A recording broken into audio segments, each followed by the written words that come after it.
কলমি শাক দিয়ে এইভাবে করবেন, আর ভাত খেতে কিন্তু আর কোনো কিছু লাগবে না। এই একটা রেসিপি থাকলে আপনি ভাত সবগুলো খেয়ে নেবেন। কলমি শাক তো আমরা অনেকভাবে রান্না করে খেয়ে থাকি, কিন্তু এইভাবে করে একবার করে খেয়ে দেখবেন, এর টেস্ট কখনোই ভুলতে পারবেন না, এবং সাথে অনেক হেলদি এবং অনেক উপকারী একটা রেসিপি। চলো তাহলে দেখা যাক। সুপ্রিয় দর্শক, আসসালামু আলাইকুম, সবাইকে ওয়েলকাম।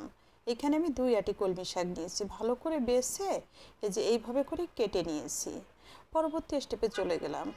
একটা প্যানে 8 থেকে 10টা চিংড়ি মাছ দিয়েছি, আর দিয়েছি হাফ কাপ পেঁয়াজ কুচি, বড় সাইজের একটা রসুন দিয়েছি, 6-7টা কাঁচামরিচ, 5-6টা শুকনো মরিচ। সব কিছু খুব ভালো করে সামান্য একটু তেল দিয়ে ভাজা ভাজা করে নেব। এখানে আপনারা শুকনো মরিচটা চাইলে স্কিপ করতে পারেন, তবে শুকনো মরিচটা দিলে সুন্দর একটা স্মেল আসবে, যার কারণে শুকনো মরিচটা অ্যাড করেছি। একদম পোড়া পোড়া ভাজা করা যাবে না। এই যে হালকা ব্রাউন কালার যখন হবে তখন এটা নামিয়ে নিতে হবে। দেখেন হয়ে আসছে, আর এই টাইমে না সুন্দর একটা স্মেল আসছে। আর রসুন, পেঁয়াজ, সাথে কাঁচামরিচ, শুকনো মরিচ, চিংড়ি মাছের একটা ভাজা স্মেল, এত সুন্দর একটা স্মেল আসছে। এখন এইভাবে তেল থেকে সাইড করে সব কিছু তুলে রেখে দিব, এবং এই যে তেলটা আছে না, এটা কিন্তু আমি ব্যবহার করব না। এটা নামিয়ে রেখে ওই প্যানের ভিতরে বসিয়ে দিলাম কলমি শাকগুলা। সামান্য একটু লবণ দিয়ে দিলাম। উপরে লবণটা দেওয়াতে খুব সহজে শাকটা বসে গেছে এবং নরম হয়ে গেছে। এখন উল্টিয়ে পাল্টিয়ে শাকটাকে রান্না করে নিব। দেখেন শাক থেকে বেশ খানিকটা পানি বের হয়েছে। এই পানিটা শুকিয়ে আসা পর্যন্ত শাকটাকে রান্না করে নিব।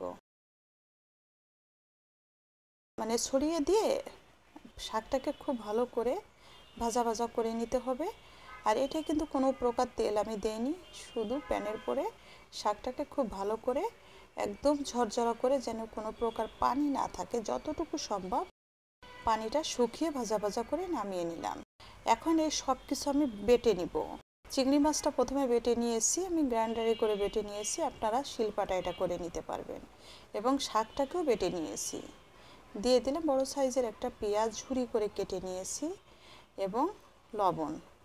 পেঁয়াজটাকে খুব ভালো করে লবণের সাথে মিশিয়ে এখন চিংড়ি মাছ এবং শাক সব কিছু পেঁয়াজের সাথে খুব ভালো করে মিশিয়ে নিব।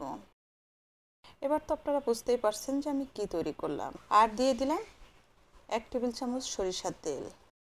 আমি তৈরি করে নিলাম কলমি শাকের ভর্তা। চিংড়ি অ্যাড করেছি, আপনারা চাইলে চিংড়িটা এখানে স্কিপ করতে পারেন। আর এইভাবে ভর্তাটা করবেন, মাত্র 1 চামচ নেবেন, 1 প্লেট ভাত খেয়ে নেবেন। যেমন টেস্টি হয়েছে তেমন হেলদি।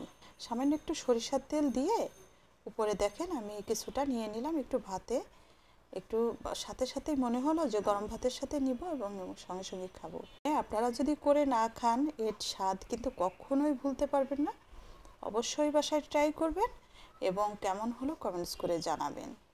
এবং যারা নতুন আমার পেজটা ফলো করবেন, অবশ্যই শেয়ার করে রেখে দেবেন আপনার টাইমলাইনে, যাতে আপনি পরবর্তীতে দেখে এই রেসিপিটা করতে পারেন। একবারে আমি যেভাবে করেছি হুবহু আমার মতো এরকম করে করবেন, এবং এই স্বাদটা পেতে হলে এই রেসিপিটা ফলো করবেন।